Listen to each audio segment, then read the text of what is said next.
नमस्कार, कंज्यूमर अड्डा में आपका स्वागत है। मैं हूं मनोज श्रीवास्तव और आज हम बात कर रहे हैं कॉलेज एडमिशन की और उसमें टेस्ट का जो टेंशन है उसकी। वैसे तो टेस्ट का टेंशन हमेशा होता है, लेकिन अभी थोड़ी ज़्यादा इसकी बात इसलिए हो रही है कि CUT UG 2022 यानी कॉमन यूनिवर्सिटी एंट्रेंस टेस्ट जो इस बार शुरू हो रहा है, तो उसका जो पहला एडिशन है 14 जुलाई से वो शुरू होने जा रहा है, 15 जुलाई से। तो कॉलेज एडमिशन में एक देश एक टेस्ट का जो अवधारणा नई शिक्षा नीति में आई है, उसका ये पहला मुजाहिरा देश के सामने होने जा रहा है। 2 चरण में एग्जाम होगा। पहले चरण में 15, 16, 19 और 20 जुलाई को, और फिर उसके बाद अगस्त में 4, 5, 6, 7, 8, 10 अगस्त, 20 अगस्त को। इसमें 15 लाख छात्र अपीयर हो रहे हैं। रजिस्ट्रेशन करवाया है 15 लाख छात्रों ने। तो एक तरीके से ये देश का दूसरा सबसे बड़ा एंट्रेंस टेस्ट होने जा रहा है नीट के बाद। और इसमें 86 यूनिवर्सिटीज जो है वो एडमिशन लेंगी इस टेस्ट के बिना पर, उसके आधार पर। इसमें 44 तो सेंट्रल यूनिवर्सिटीज है, उसके अलावा प्राइवेट यूनिवर्सिटीज हैं, डीम्ड यूनिवर्सिटीज हैं और कुछ स्टेट के जो इंस्टीट्यूट्स हैं वो भी एडमिशन लेंगे। तो ये इसका बुनियादी खाका है। अब यहाँ पर बात यह है कि मार्च में घोषणा हुई और जुलाई में परीक्षा होने जा रही है। कुछ ही दिन पहले इसका डिटेल शेड्यूल वगैरह आया और काफ़ी जटिल लगती है कि ये परीक्षा होगी, इसके कार्यक्रम के हिसाब से, सिलेबस के हिसाब से। तो इन तमाम चीज़ों को लेकर आजकल बहुत चर्चा है, उस पर हम थोड़ी क्लैरिटी लेंगे। हमारे साथ एक्सपर्ट्स का एक पैनल है। दिल्ली यूनिवर्सिटी के dean student welfare professor Pankaj Arora हमारे साथ है। IMS गाजियाबाद की डायरेक्टर डॉक्टर उर्वशी मक्कड़ हमारे साथ होगी। IC3 इंस्टीट्यूट ऑफ की एकेडमिक हेड अमृता गुलाटी हमारे साथ हैं। शुरुआत अमृता जी मैं आपसे करना चाहूँगा। क्या थोड़ा कम मिला इसको वक्त, इसको सोचने समझने के लिए, इसके साथ तालमेल बिठाने के लिए? क्या ये वाकई काफ़ी जटिल स्ट्रक्चर रखा गया है जो परीक्षा का है कि आप एक लैंग्वेज ले लें, फिर एक दूसरी लैंग्वेज भी आप चाहे तो ले लें, फिर आप सब्जेक्ट का चुने तो 6 तक आप सब्जेक्ट चुन सकते हैं, फिर 6 सब्जेक्ट और उसके साथ 2 लैंग्वेज का आप कॉम्बिनेशन बनाए, 3 लैंग्वेज 5 सब्जेक्ट का कॉम्बिनेशन बनाए। तो कहने का मतलब है, क्या ये वाकई काफ़ी जटिल था और थोड़ा और वक्त मिलना चाहिए था? अमृता जी। थैंक यू ये क्वेश्चन के लिए। आई थिंक आपके क्वेश्चन में ही जवाब है एक तरीके से। अगर सिर्फ इस टेस्ट को देखा जाए एज अ सेंट्रल टेस्ट, तो इस टेस्ट में जो फ्लेक्सिबिलिटी है, लैंग्वेज, सब्जेक्ट्स, जनरल टेस्ट, तो सिर्फ ये अगर टेस्ट को देखा जाए बिना इसके पर्पस के या बिना इसके बच्चे कहाँ से आ रहे हैं ये टेस्ट लेने के लिए, ये काफी अच्छा टेस्ट बनाया गया है और बहुत सारी यूनिवर्सिटीज ने इसको अपने अंडर लिया है। उन्होंने ये बोला है कि हाँ, हम इसके थ्रू एडमिशन लेंगे। तो एक स्टूडेंट के लिए बहुत सारे, उनको अलग अलग यूनिवर्सिटीज नहीं जाने, अलग अलग टेस्ट नहीं देने। लेकिन अगर ये देखा जाए कि कितने टाइम में डिसाइड करा गया है, किस स्पीड से इंफॉर्मेशन स्टूडेंट्स को, टीचर्स को, स्कूल को मिल रही है, क्या ये सही साल था? क्या हमको ये इसी साल इम्प्लीमेंट करना चाहिए था? क्योंकि पहले ही बच्चे दो बोर्ड्स दे रहे हैं 2 सेशन में, तो ये एक तरीके का तीसरा बोर्ड एग्जाम हो गया है और मतलब उनका एग्जाम देना खत्म ही नहीं हो रहा है। लेकिन अगर ये देखा जाए कि टेस्ट का जो सिलेबस है, वो क्या सारे बच्चों को सिलेबस कर पाएंगे? क्या सारे स्कूल्स में वो सिलेबस कवर होता है? क्या इतनी जल्दी वो हो पाएगा? अगर हमने डिक्लेयर भी सब वेबसाइट पे भी है, तो ये सब इंफॉर्मेशन या ये से प्रिपरेशन के लिए कितना टाइम रह जाता है बच्चों के? तो ये टाइमिंग जरूर एक क्वेश्चनेबल पार्ट है, लेकिन एज अ टेस्ट और ये जो सोच है, ये कहीं ना कहीं हमें लानी पड़ेगी, क्योंकि हमारे यहाँ बच्चे बहुत हैं, यूनिवर्सिटीज बहुत हैं और बहुत रीजन्स हैं। तो सबको एक छत के नीचे लाने के लिए इन अ सेंस ये करना जरूरी है। जी बिल्कुल, इसमें कोई दो राय नहीं है। अपैरेंटली पहली नज़र में जो बात समझ में आती है कि एक देश एक टेस्ट का जो फिलॉसफी है उसको अगर आगे बढ़ाते हैं तो उससे फ़ायदा है, स्टूडेंट्स का भी फ़ायदा है, यूनिवर्सिटीज़ को भी इससे सुविधा होगी। तो अरोड़ा सर, आप ये बताइए कि DSW हैं आप, छात्रों की बात हमने की, क्या यूनिवर्सिटीज़ के लिए भी थोड़ा ये उलझाने वाला मामला होगा? ये जो इस बार टेस्ट हो रहे हैं कैसे होगा यूनिवर्सिटी के पर्सपेक्टिव से, आप कैसे देखते हैं इसको? जी, सबको नमस्कार और thank you for this taking up this interesting important topic for the day. देखिए जब भी राष्ट्रीय स्तर पे, राज्य स्तर पे या इवन विश्वविद्यालय स्तर पे कोई कार्य पहली बार होता है तो हमारे पास उसमें प्रीवियस नॉलेज, प्रीवियस एक्सपीरियंस नहीं होता। तो ये एक परेशानी होती है कि हमारे पास कोई प्रेसिडेंट नहीं है जिसको हम कोट करके आगे का रास्ता देखेंगे। अब फर्स्ट टाइम होने से टाइम शेड्यूल की जो बात अभी कही गई, ऐसा नहीं है कि ये कॉन्सेप्ट नया है। एजुकेशन पॉलिसी 2020 ने एक common entrance test for all under graduate and post graduate programmes की बात जुलाई 2020 में कह दी थी, और उसके बाद से लगातार कोविड पीरियड में ऑनलाइन डिस्कशंस पर, टेलीविज़न डिस्कशंस पर, यूजीसी एमएचआरडी के डिस्कशंस में ये बात बार बार आ रही थी कि हम इस तरफ जाने वाले हैं। 2021 में हम जा नहीं पाए क्योंकि वो कोविड का एक सेकेंड वेव आ गया, जिसकी वजह से हम कॉमन एंट्रेंस टेस्ट की तरफ नहीं जा पाए। लेकिन अब क्योंकि 22 में opportunities are favourable, so we are going for it. और इसमें चुनौती मैं जो समझता हूँ विद्यार्थियों के दृष्टिकोण से, या जिस तरह की ऑब्जर्वेशन स्टूडेंट्स लेके आ रहे हैं हमारे पास यूनिवर्सिटी ऑफ दिल्ली में, वो आगे क्या की है। क्योंकि मैंने जैसे कहा कि इसका कोई प्रेसिडेंट और एक प्री अनाउंस शेड्यूल जो पिछले साल का हो रेफरेंस के लिए वो नहीं था। तो शेड्यूल साथ साथ बन रहा है, साथ साथ लागू हो रहा है, तो इसलिए कुछ चुनौतियाँ दिखाई दे रही हैं। बट जैसे आपने स्टार्टिंग में कहा कि ये second largest examination, public examination होने वाला है। मैं इसमें ये भी जोड़ना चाहूँगा कि ये सेकंड लार्जेस्ट इस साल दिखाई दे रहा है क्योंकि नीट में एक specialised group of students appear करता है जो बायोलॉजिकल साइंसेस का स्टूडेंट है। लेकिन अगर हम लिबरल कोर्सेज की बात करते हैं यूनिवर्सिटी सिस्टम में, जिसमें कंट्री का मास आता है, आम विद्यार्थी जो हायर एजुकेशन के लिए आना चाहता है वो लिबरल कोर्सेज की तरफ आता है। तो I am quite confident that in second year 2022 जब ये होगा तो ये इस कंट्री का शायद सबसे बड़ा टेस्ट होगा, और एनटीए इसको सक्सेसफुली कंडक्ट करने के लिए वचनबद्ध है, तैयार है। जी, तो सही कह रहे हैं अरोड़ा साहब कि ये अगले साल सबसे बड़ा हो सकता है, क्योंकि आप समझिए मास में जो सबसे ज़्यादा स्टूडेंट्स जो काम करते हैं, जो पढ़ाई करते हैं, उसके लिए ये टेस्ट है। और देश के जो चोटी के यूनिवर्सिटीज़ है, वो स्टूडेंट्स जहाँ जाना चाहते हैं उसके जो सबसे बड़े संस्थान है, वहाँ के लिए ये एक तरह का टेस्ट एग्ज़ाम है। उर्वशी मैम, आप ये बताइए कि इस साल जब हमने चर्चा की शुरू में ही कि भाई थोड़ा वक्त भी कम हो गया, चूंकि पहले से कुछ पता नहीं था, तो पता नहीं है, तो अब कार्यक्रम बन रहे हैं, लागू हो रहे हैं, उनमें ही शामिल हो रहा है। हमारे लिए, हम चूंकि बात कर रहे हैं यहाँ पर, चर्चा कर रहे हैं, हमारे लिए कोई बड़ी बात नहीं है। लेकिन जिन स्टूडेंट्स को अपीयर होना है उनके लिए थोड़ी दिक्कत की बात है। और कुछ गड़बड़ियाँ ऐसी भी सुनने में आ रही हैं कि अब जैसे किसी को दो जो एग्ज़ाम देने हैं, 2 पार्ट, तो एक पार्ट इस शहर में, एक पार्ट उस शहर में, ऐसा भी हो गया है। हालांकि कहा गया है कि एनटीए इन तमाम शिकायतों को दूर करेगा। तो किस तरह की दिक्कतें आ रही हैं इस समय, क्या प्रॉब्लम्स आ रही हैं और उसको किस तरीके से उससे निकला जाए, उर्वशी मैम? नमस्कार and thank you very much for asking this question. और मुझे लगता है, देखिए, हर बड़े टेस्ट की शुरुआत में या किसी भी एक नए इनिशिएटिव की शुरुआत में कहीं ना कहीं इनिशियल हिकअप्स हमेशा रहने वाले हैं और हर कंट्री में रहेंगे। जब हम बात कर रहे हैं एक देश एक टेस्ट की, और फिर ये टेस्ट तो हमारे कंट्री का ऑलमोस्ट सबसे बड़ा टेस्ट होने वाला है जिसमें लाखों स्टूडेंट्स पार्टिसिपेट करेंगे।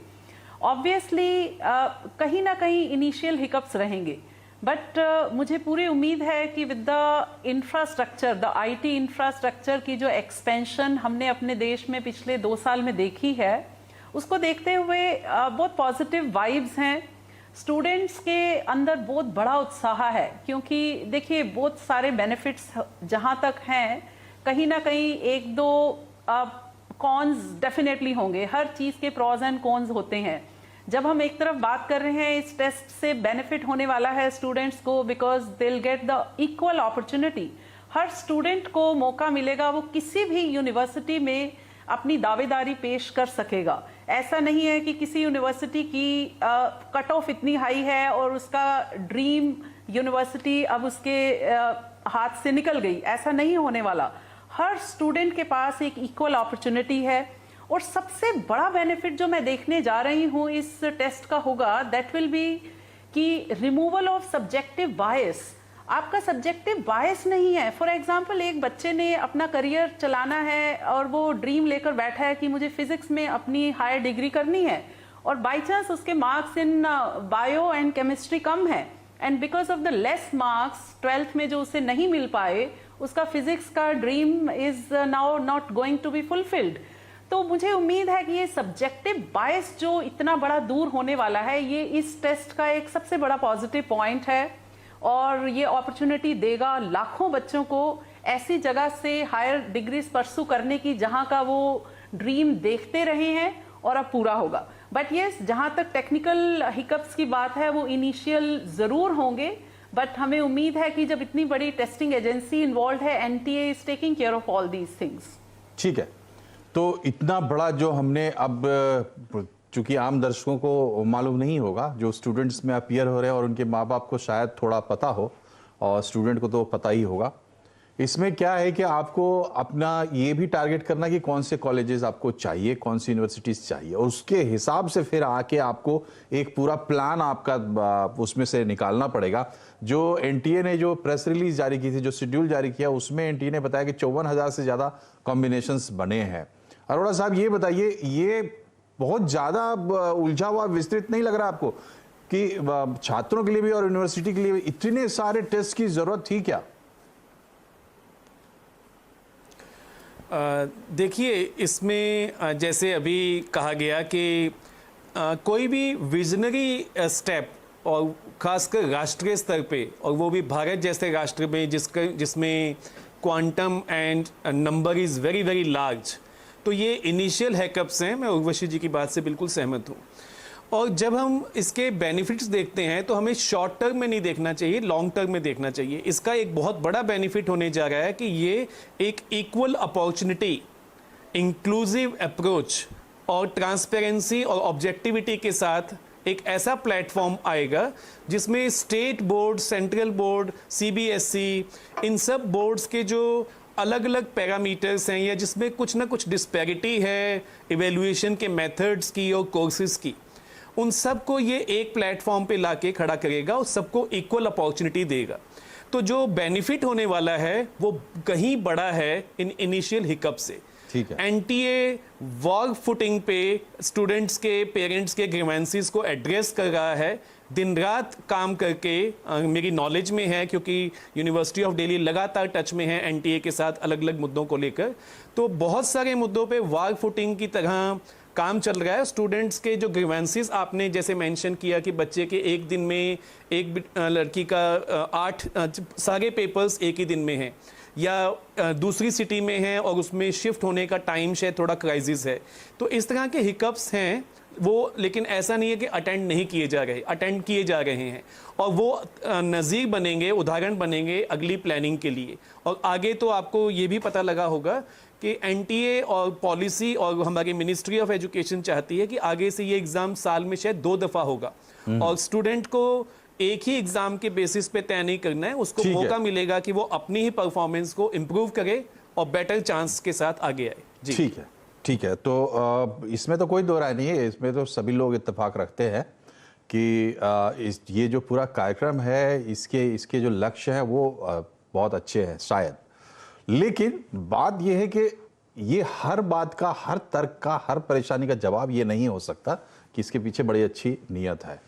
ये सच्चाई है कि बड़ा ही उलझा हुआ ये एग्जामिनेशन है इस वक्त, तो कम से कम ये परीक्षा लग रही, तो कैसे उलझा हुआ ये भी समझेंगे, और क्या उसमें स्टूडेंट अपने लिए कैसे रास्ता निकाले। एक छोटे से ब्रेक के बाद बने रहिए हमारे साथ।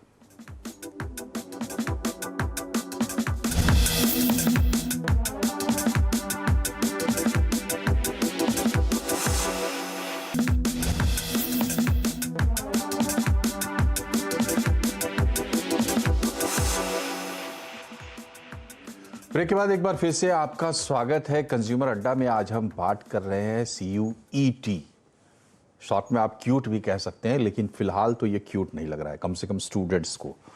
तो अमृता जी, मेरा सीधा सवाल आपसे ये है कि अभी अभी मैंने 12th बोर्ड तो दे दिया, अब मुझे एनटीए के इस एग्ज़ाम के लिए अपीयर होना है। कृपया मुझे समझाइए कि प्रोसेस क्या है, कैसे कैसे मुझे क्या क्या चुनना होगा। ये सवाल जो है ये बच्चों को आंसर करना और समझना आसान नहीं रहा है। और क्योंकि अगर आप देखें इकोनॉमिक्स अगर एक बच्चा करना चाहता है तो वो जो उसमें उसको इंग्लिश करना है, उसको मैथ, कई यूनिवर्सिटीज ने बोला है कि सब्जेक्ट्स में आपको कंपलसरी करना है, कईयों ने बोला है नहीं करना है, कईयों ने बोला है आपको जनरल टेस्ट करना है या नहीं करना है। तो आपको बेसिकली इस टेस्ट में जब आप अप्लाई करेंगे, आपको सारी यूनिवर्सिटीज जिसमें भी आपको एडमिशन लेनी है, आपको हर एक का क्राइटेरिया इंडिविजुअली देखना पड़ेगा और फिर आपको अपनी चॉइसेस भरनी पड़ेगी। तो ये एक टेस्ट या फिर ये आइडियल ऐसे रहता कि अगर आपको इकोनॉमिक्स करना है तो सारी यूनिवर्सिटीज जो भी सीयूईटी में, उन सबकी रिक्वायरमेंट सेम रहे एक कोर्स के लिए। लेकिन क्योंकि अभी ये नहीं है ऐसा केस, तो जो भी बच्चा ये इंफॉर्मेशन देख रहा है उसको बहुत केयरफुली और बहुत टाइम से लगाकर ये फॉर्म भरना पड़ रहा है। और यहाँ मैं एक पॉइंट और नोट करना चाहूंगी, जो बच्चे जिनके पास लैपटॉप नहीं है, कंप्यूटर नहीं है, जो फोन से भर रहे हैं ये फोन, ये इतना कॉम्प्लिकेटेड लंबा फॉर्म, उसमें गलतियों का चांस बढ़ रहा है और उसका सोल्यूशन मिलना और मतलब थोड़े स्ट्रेस जैसे हो रहा है। वो बहुत स्टूडेंट्स में स्ट्रेस और एंजाइटी बहुत है। हमारे लिए वो शायद एक टेस्ट है और हम जानते हैं, हम एक ये भी होएगा कि पहली बार इम्प्लीमेंट हो रहा है तो इसमें हिकअप्स आएंगे, जरूर आएंगे, लेकिन स्टूडेंट्स को एक ऑलरेडी एंजाइटी है और फिर ये इतने अलग अलग टाइप के रिक्वायरमेंट्स होना for same course across different universities, ये थोड़ा चैलेंज जरूर आ रहा है। तो बनारस हिंदू यूनिवर्सिटी की अलग रिक्वायरमेंट है, दिल्ली यूनिवर्सिटी की अलग रिक्वायरमेंट सेम कोर्स के लिए। तो बहुत ही केयरफुली और मदद से ये फॉर्म भरना पड़ रहा है बच्चों को। जी, तो ये पूरा एक कॉम्प्लेक्स स्ट्रक्चर है और इसको समझना समझाना, मुझे लगता है कि इसमें स्टूडेंट को अकेला छोड़ना बिल्कुल ही सही नहीं होगा और हर माँ बाप इतने सक्षम नहीं होते कि इस इंट्रिकेसी को समझ पाएँ। तो इसमें काफ़ी कुछ अभी धीरे धीरे बात जो है वो ज़्यादा सामने आएगी। पहला साल है ये, तो खैर अब ये इतनी देर हमने जो चर्चा की वो उसी कॉम्प्लेक्सिटी के इर्द गिर्द की है। तो अब चूंकि एग्ज़ाम शुरू ही होने जा रहे हैं और शुरू हो चुके हैं, तो उसके बारे में कुछ सोचते हैं। और उर्वशी जी, ये बताइए कि अब तो जो बात हो गई, जो लोग अपीयर होने जा रहे हैं, तमाम कॉम्प्लेक्सिटीज़ को भी ध्यान में रखिए, स्टूडेंट्स को आप क्या कहना चाहेंगे इस वक्त?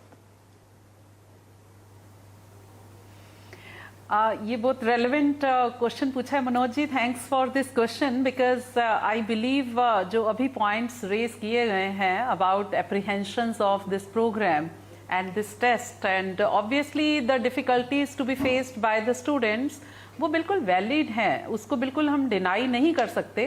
बट उसके अलावा हमें ये ज़रूर देखना चाहिए कि जब एक नया सिस्टम हम लोग इम्प्लीमेंट करने जा रहे हैं, हर एकेडमिक फ्रेटर्निटी के मेंबर की रिस्पॉन्सिबिलिटी है to hand hold our students. तो ऑल्दो मैं एसोसिएटेड हूँ एक पोस्ट ग्रेजुएट इंस्टीट्यूशन के साथ जो कि प्रोफेशनल एजुकेशन दे रहा है, बट येस, बिकॉज मैं स्टूडेंट कम्युनिटी के साथ जुड़ी हूँ तो मेरी जिम्मेवारी है कि मेरे साथ जितने भी स्टूडेंट जुड़े हैं मैं एक अवेयरनेस क्रिएट करूँ about this test, so that it is going to be having its execution very easily, smoothly among us the students. तो स्टूडेंट्स को हैंड होल्डिंग की ज़रूरत है, डेफिनेटली उन्हें एक सेंसिटाइजेशन की भी ज़रूरत है और सभी कॉलेजेस, स्कूल्स और जितने भी हमारे शिक्षण संस्थाएं हैं उन्हें एकजुट होना पड़ेगा, क्योंकि इसका इम्प्लीमेंटेशन जितना सुनने में आसान लग रहा है उतना है तो नहीं, ये तो हमें मानना पड़ेगा, क्योंकि बच्चों के लिए काफ़ी डिफ़िकल्टीज़ हैं। फॉर एग्जांपल हम अगर बात करते हैं रूरल सेगमेंट में एक बच्चे की बैठक हुए कि वहाँ इंटरनेट कनेक्टिविटी का क्या स्टेटस है हमें नहीं पता, बट येस उसे वहाँ से भी एग्जामिनेशन देना है। ऑल्दो एग्जामिनेशन एमसीक्यू होने वाला है, मल्टीपल चॉइस क्वेश्चंस, और एनटीए ने एक बहुत बड़ा स्टेप अच्छा किया है कि हिंदी प्लस 12 और रीजनल लैंग्वेजेस में ये टेस्ट होने जा रहा है। तो ऑब्वियसली हर चीज का ध्यान जरूर रखा गया है, but even then initial difficulties जरूर होंगी। मुझे लगता है हर एक को आगे हाथ बढ़ाना पड़ेगा बच्चों को आगे ले जाने के लिए। जी बिल्कुल। हालांकि जो ये परीक्षा हो रही है और ख़ास करके अगर आप देखेंगे कि ये स्टूडेंट टारगेट क्या कर रहे हैं, कहाँ एडमिशन चाह रहे हैं, तो आपको साफ हो जाएगा कि ये स्टूडेंट अपने आप में काफ़ी अवेयर होंगे और स्मार्ट स्टूडेंट्स होंगे, तभी वो इन सेंट्रल यूनिवर्सिटीज़ को और इन नामी गिरामी इंस्टीट्यूशंस को टारगेट कर रहे हैं। लेकिन अरोड़ा सर, आपसे कार्यक्रम का आखिरी सवाल मैं पूछ रहा हूँ, जो परीक्षा देने जा रहे हैं लोग और जो परीक्षा लेने जा रहे हैं लोग, दोनों के लिए चुनौती की स्थिति होगी, चैलेंजेस होगी। आपकी समझ क्या कहती है, आपका मैसेज क्या है? देखिए, जो परीक्षा लेने जा रहे हैं उनके सामने की चुनौतियों पे तो हम चर्चा कर रहे हैं कि बहुत सारी समस्याएं हैं और उनका इम्पैक्ट, क्योंकि स्टूडेंट और teachers coin different sides of the same coin in this public examination situation. तो इसमें इम्पॉर्टेंट ये भी समझना है कि जैसे अभी कहा गया कि स्टूडेंट ऑफ एकेडमिक फ्रेटर्निटी की ये मॉरल एंड प्रोफेशनल रिस्पॉन्सिबिलिटी थी, है और आने वाले दिनों में रहेगी। यूनिवर्सिटी ऑफ दिल्ली में हमने एज डीन स्टूडेंट्स वेलफेयर, हमारे vice chancellor professor Yogesh Singh ji के आदेश अनुसार हमने ओरिएंटेशन एंड गाइडेंस प्रोग्राम्स की एक सीरीज़ चलाई और वो सीरीज़ यूट्यूब पर आज भी अवेलेबल है। dsw.du.ac पे अगर स्टूडेंट्स जाएं, किसी भी राज्य के हों, किसी भी प्रदेश के हों, तो बड़े अच्छे से हमने हर डोमेन को, सब्जेक्ट डोमेन को, जनरल एग्जामिनेशन को, लैंग्वेज डोमेन को बहुत अच्छे से एक्सपर्ट्स की मदद से उसमें स्पेल आउट किया है। 2-2 घंटे के सेशंस हैं, 13 सेशंस हैं। तो ये सभी स्टूडेंट्स के लिए खुले हैं क्योंकि ये वर्चुअल वर्ल्ड में हैं, सोशल मीडिया पर अवेलेबल हैं। तो स्टूडेंट्स का हाथ पकड़ना और उन्हें सहारा देना एक प्रोफेशनल रिस्पॉन्सिबिलिटी है, जिसको मैं समझता हूं बहुत सारी यूनिवर्सिटीज ने, सिर्फ डीयू का तो मैंने उदाहरण दिया क्योंकि हम लोग जुड़े थे, सभी यूनिवर्सिटीज ने किया। आज स्टूडेंट्स को चाहिए कि वो मॉक टेस्ट जो एनटीए ने लिंक दिया है मॉक टेस्ट का, उसको जरूर प्रैक्टिस करें। जी, आपको रोक रहा हूं सर क्योंकि समय चूंकि हमारे कार्यक्रम का इतना ही होता है, लेकिन बड़ी अच्छी बात आपने बताई और यूट्यूब के लिंक के बारे में भी आपने चर्चा की। अरोड़ा साहब, हाँ जी, चूंकि समय नहीं इसलिए मैंने आपको रोका, तो यूट्यूब लिंक जो अरोड़ा साहब ने बताया उस पर भी आप जाके देख सकते हैं। और चूंकि समय कम है तो कार्यक्रम में फिलहाल इतना ही। जितने भी लोग अपीयर हो रहे हैं टेस्ट में उनको, और जो लोग ये टेस्ट कंडक्ट कर रहे हैं, करवा रहे हैं, उन सबको भी हमारी तरफ से बेस्ट ऑफ लक। धन्यवाद, नमस्कार।